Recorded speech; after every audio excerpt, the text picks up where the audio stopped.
নমস্কার। আমাদের ধারাবাহিক অনুষ্ঠান পরম পূজ্যপাদ কৈলাসানন্দজি মহারাজের অনন্য জীবন আজ আমরা শেষ পর্বটি পরিবেশন করছি। মহারাজ রামকৃষ্ণ সংঘে যোগদান করলেন। ব্রহ্মচারী শৈলেশচন্দ্রের জীবনে তখন এসেছে শ্রদ্ধা, ভক্তি, ত্যাগ, বৈরাগ্য, কর্ম ও জ্ঞানের প্রবাহ।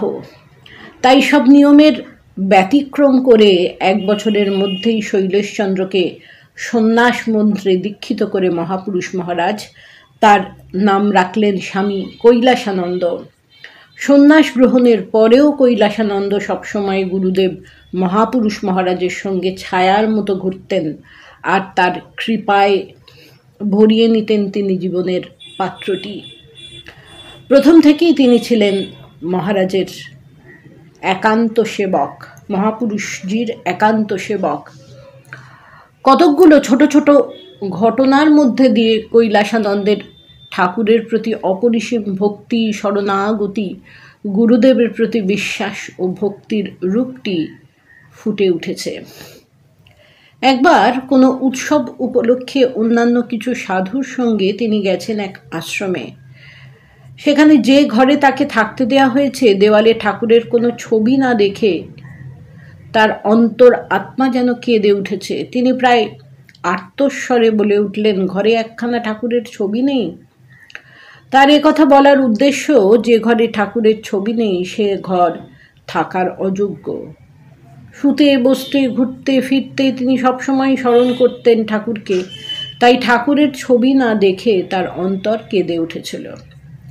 ভক্তি, নিষ্ঠা, ত্যাগ, তিতিক্ষা, তপস্যার মধ্যে দিয়ে গড়ে উঠেছিল কৈলাসানন্দজি মহারাজের জীবন।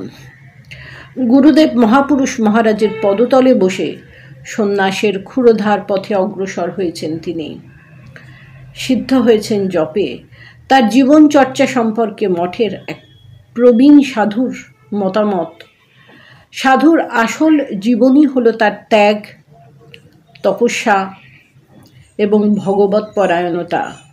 এই দিক থেকে দেখলে কৈলাসানন্দজির জীবন অত্যন্ত সমৃদ্ধ ছিল। কোনো বিলাসিতা তাকে স্পর্শ করতে পারেনি। যত কাজই থাকুক না কেন তিনি নিত্য দীর্ঘ সময় দৈনন্দিন জপাদি অবশ্যই করে যেতেন। কখনো তার ব্যতিক্রম হতো না। তিনি ছিলেন অদ্ভুত পবিত্র স্বভাব বিশিষ্ট। পরিণত বয়সেও তার অন্তরের পবিত্রতা, নিজের স্বভাব সুলভ শিশুর মতো সরল সুন্দর মুখের হাসি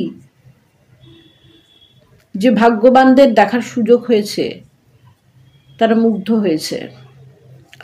তিনি শ্রী ঠাকুরের উপর একান্ত নির্ভরশীল ছিলেন। শ্রীরামকৃষ্ণদেব, শ্রী শ্রী মা স্বামীজি ও নিজ গুরুদেবকে পরিধি করেই তার প্রাণ পাখি সুনীল আকাশে সতত বিহার করত। তার কথাবার্তা সর্বকালে সর্বকাজে তাদের অবলম্বন করেই শুরু হতো এবং তাদের কথাতেই সমাপ্ত হতো। তার ব্যতিক্রম হতে কখনো কেউ দেখেননি। তার দেহাবসানের পর উদ্বোধন পত্রিকায় মন্তব্য করা হয়েছিল, স্বামী কৈলাসানন্দজির ভক্তি, স্নিগ্ধ অধ্যাত্ম জীবন, তাহার কঠোর আদর্শনিষ্ঠা, প্রাণঢালা ভালোবাসা অগণিত নরনারীর হৃদয়ে আশা ও আশ্বাস সঞ্চারিত করিয়াছে। মহাপুরুষ মহারাজের তিরোধানের পর মঠ ও মিশনের পরবর্তী সংঘগুরু অখণ্ডানন্দজির ব্যক্তিগত সচিব হিসাবে তিনি কাজ করেছিলেন 6 মাস। 1934 সালের নভেম্বর থেকে 1936 সালের নভেম্বর পর্যন্ত তিনি ছিলেন মঠ ও মিশনের ওয়ার্কিং কমিটির সদস্য। 1936 সালে তিনি নয়াদিল্লির মিশন কেন্দ্রের অধ্যক্ষ হয়েছিলেন। প্রায় 8 বছর সেই কেন্দ্রের প্রধান থেকে রাজধানীর সর্বশ্রেণী মানুষের মনে রামকৃষ্ণ বিবেকানন্দের ভাবধারা ছড়িয়ে দিয়েছিলেন। তারই প্রচেষ্টায় সর্বস্তরের মানুষ আকৃষ্ট হন মঠ ও মিশনের প্রতি। 1944 সালে মাদ্রাজ মঠের অধ্যক্ষ হয়ে তিনি সেখানে যান। 1971 সাল পর্যন্ত দীর্ঘ সময় ধরে তিনি মঠের প্রসার কাজ চালিয়ে গিয়েছেন। মঠের দাতব্য চিকিৎসালয়টি আধুনিক যন্ত্রপাতিতে সজ্জিত করে বিরাট আউটডোর হাসপাতালে পরিণত করেছিলেন। প্রকাশিত হয়েছিল গসপেল অফ শ্রীরামকৃষ্ণের মতো মূল্যবান গ্রন্থ। তেলেগু ভাষার নতুন মাসিক পত্রিকা শ্রীরামকৃষ্ণ প্রভা। তার সুষ্ঠু পরিচালনায় মঠ এগিয়ে চলেছিল সমৃদ্ধির দিকে। সম্প্রসারিত হয় মাইলাপুর ছাত্রাবাস সংলগ্ন টেকনিক্যাল স্কুল ও ইঞ্জিনিয়ারিং শিক্ষণ কেন্দ্রের ওয়ার্কশপ, জর্জ টাউন বালিকা বিদ্যালয়, সারদা বালিকা বিদ্যালয়, মাদ্রাজের বয়েজ স্কুলগুলি। স্থাপিত হয় বিবেকানন্দ কলেজ। 1961 সালে তিনি রামকৃষ্ণ মঠের ট্রাস্টি গভর্নিং বডির সদস্য হন।